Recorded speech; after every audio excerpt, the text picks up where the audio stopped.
October 2 ഞാൻ ജനിച്ച ദിവസം. ഞാൻ കരയുന്നത് കേട്ട് എൻ്റെ ഉമ്മ ചിരിച്ച ദിവസം. ഉമ്മ ഉദരത്തിൽ വെച്ച് ഞാൻ എത്രയോ തവണ ഉമ്മാനെ ചവിട്ടിയിട്ടുണ്ട്. എന്നിട്ടും എന്ത് ഞാൻ ജനിച്ചു വീണപ്പോൾ എൻ്റെ പാദങ്ങളെ ചുംബിച്ചത്. എത്രയോ രാവുകളിൽ ഉമ്മാൻ്റെ ഉറക്കം കളഞ്ഞ് ഞാൻ. എന്നിട്ടും എന്ത് ഞാൻ ഉറങ്ങാത്ത രാവുകളിൽ എനിക്ക് കാവലിരുന്നു.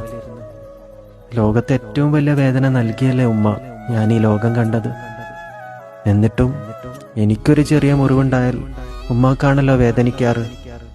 ഉമ്മാക്ക് ഇത്രമേൽ സഹനവും ക്ഷമയും എവിടെ നിന്നാണ് കിട്ടിയത്? ഉമ്മാൻ്റെ സ്നേഹത്തെ ഞാൻ എങ്ങനെ നിർവചിക്കും? എൻ്റെ കണ്ണൊന്ന് നിറഞ്ഞാൽ കരള് പടയുന്ന ഒരാളെ ഈ ലോകത്തുള്ളൂ, അതെൻ്റെ ഉമ്മയാ. എൻ്റെ സന്തോഷം മാത്രം സ്വപ്നം കാണുന്ന ഒരാളെ ഈ ലോകത്തുള്ളൂ, അതും എൻ്റെ ഉമ്മയാ. ഞാൻ തോറ്റപ്പോൾ തള്ളിപ്പറയാത്ത ഒരേ ഒരാളെ ഈ ലോകത്തുള്ളൂ, അതും എൻ്റെ ഉമ്മയാ.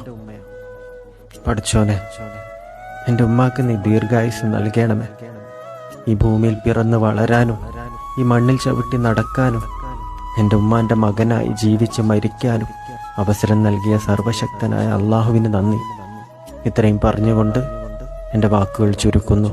നന്ദി, നമസ്കാരം.